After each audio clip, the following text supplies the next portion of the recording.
मेरे वीडियो को लाइक करें। अगर मेरे चैनल पर नए हैं तो इसे सब्सक्राइब करें और बेल आइकन को भी प्रेस कर लें, जिससे कैसे वीडियोस आपको हमेशा मिलते रहेंगे। हेलो गाइस, मैं एहसान हुसैन और आप देख रहे हैं मेडिसिन मिट कोर्स। आज मैं बात करने जा रहा हूँ फीवर हो जाने पर आपको क्या खाना चाहिए, क्या नहीं खाना चाहिए, आपको क्या क्या सावधानी रखनी चाहिए और फीवर से कैसे बचना चाहिए, ये सब मैं बताऊंगा अपने इस वीडियो में। तो मेरे वीडियो को पूरा देखें। तो सबसे पहले जान लेते हैं बुखार होता क्या है।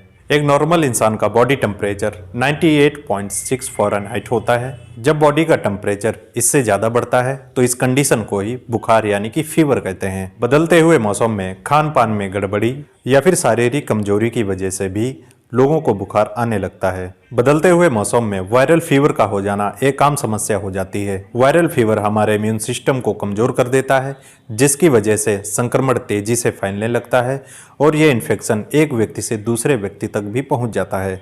बुखार शरीर की बीमारी से लड़ने का एक तरीका होता है, इसीलिए किसी इन्फेक्शन की वजह से हुई बीमारी का एक लक्षण होता है। इन्फेक्शन के दौरान हमारी बॉडी में WBC यानी कि व्हाइट ब्लड सेल्स तेजी से बढ़ने लगती हैं और इन्फेक्शन से लड़ती हैं। इसी कंडीशन में बॉडी का टेम्परेचर बढ़ता है और बुखार आ जाता है। इन्फेक्शन यानी कि संक्रमण कई तरह का हो सकता है, जैसे कि viral infection, bacterial infection, fungal infection या फिर पैरासाइटिक इन्फेक्शन भी हो सकता है। फीवर यानी कि बुखार आने के और भी कई तरह के कारण हो सकते हैं, जैसे कि किसी तरह की चोट का लग जाना या फिर किसी खरोंच का लग जाना, बॉडी में कहीं पर भी फोड़े या फिर फुंसियों का हो जाना या फिर किसी तरह का इन्फेक्शन का हो जाना, बॉडी में कहीं पर ट्यूमर का होना, वैक्सीनेशन का होना। जिन लोगों को वैक्सीन लगती हैं उनको भी फीवर आ सकता है। लंबे समय से चल रही किसी बीमारी की वजह से भी लोगों को फीवर आने लगता है। किसी मेडिसिन के साइड इफेक्ट की वजह से भी लोगों को फीवर आ सकता है। बदलते हुए मौसम के कारण या फिर वीकनेस यानी कि कमजोरी का होना, तो इस कंडीशन में भी लोगों को फीवर आ सकता है। तो अब जान लेते हैं इसके बचाव के बारे में। आपको फीवर यानी कि बुखार से कैसे बचना चाहिए। सबसे पहली बात, आपको अपनी लाइफ स्टाइल को इम्प्रूव करना चाहिए। बैलेंस डाइट लेनी चाहिए, टाइम से खाना खाना चाहिए। जो लोग बैलेंस डाइट नहीं लेते हैं, अपने भोजन में विटामिन, मिनरल और प्रोटीन शामिल नहीं करते हैं, तो उन लोगों को भी वीकनेस की वजह से फीवर आने लगता है। ज़्यादा से ज़्यादा पानी पीना चाहिए, डिहाइड्रेशन से बचना चाहिए। पानी की कमी हो जाने की वजह से शरीर हमारा बीमारियों से नहीं लड़ पाता है, जिसकी वजह से बुखार आने लगता है। आपको कॉफ़ी या फिर सोप भी लेना चाहिए। लहसुन को खाने में शामिल करें। ठंड से बचें, गर्म कपड़े पहनें, मच्छरों से बचें। सर्दियों के मौसम में आपको हॉट बाथ लेनी चाहिए, यानी कि गर्म पानी से नहाना चाहिए। अगर किसी व्यक्ति को बुखार है तो ठंडे पानी में कपड़ा भिगोकर सर पर रखें। इसके साथ ही आपको गाजर का सेवन करना चाहिए। गाजर इम्यूनिटी को बूस्ट करती है और बीमारियों से लड़ने में मदद करती है। इसके साथ ही आपको तला भुना मिर्च मसालेदार चीज़ों का सेवन नहीं करना चाहिए, इनसे बचना चाहिए।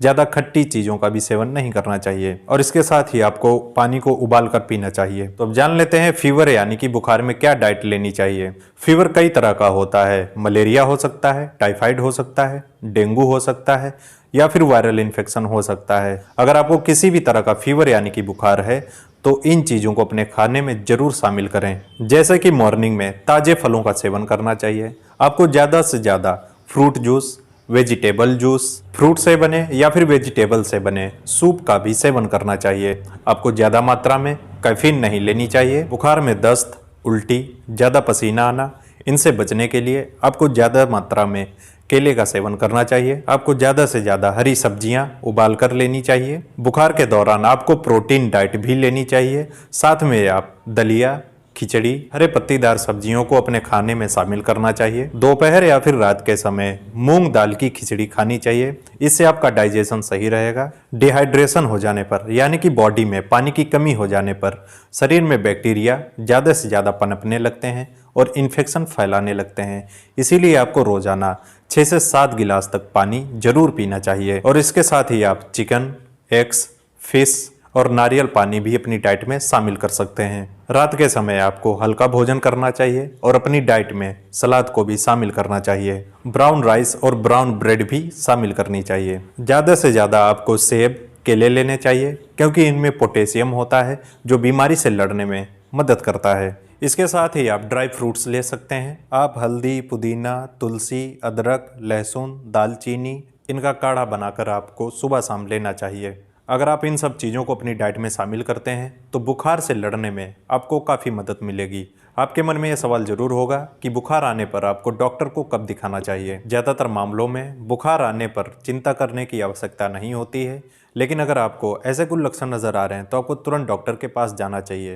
ये लक्षण हो सकते हैं जैसे कि सर में तेज़ दर्द होना, बार बार उल्टियाँ होना, दस्त लगना, पेट में दर्द होना। अगर बॉडी का टेम्परेचर 103 फ़ारेनहाइट तक पहुंच जाता है तब भी आपको डॉक्टर को तुरंत दिखाना चाहिए। अगर किसी व्यक्ति को 1 हफ्ते से लगातार बुखार आ रहा है, ट्रीटमेंट लेने के बाद भी उसका बुखार ठीक नहीं हो रहा है, तब उसको तुरंत डॉक्टर से संपर्क करना चाहिए और कुछ टेस्ट करा लेने चाहिए। स्किन पर रेडनेस आ जाना, चकत्ते होना या फिर बॉडी में कहीं पर स्वेलिंग आना, गर्दन में अकड़न महसूस होना, चेस्ट पेन होना, गला खराब होने की कंडीशन होना या फिर निगलने में परेशानी होना, तो इस कंडीशन में भी आपको डॉक्टर के पास तुरंत जाना चाहिए। अगर आपको पहले से ही कोई बीमारी है, आपको बार बार बुखार आ रहा है, तो आपको तुरंत अपने डॉक्टर से संपर्क करना चाहिए। और कोई भी मेडिसिन लेने से पहले आपको अपने फार्मासिस्ट से एक बार एडवाइस जरूर ले लेनी चाहिए। तो आपको समझ में आया होगा बुखार होने पर आपको क्या खाना चाहिए, क्या नहीं खाना चाहिए, इससे कैसे बचना चाहिए और क्या क्या सावधानी रखनी चाहिए।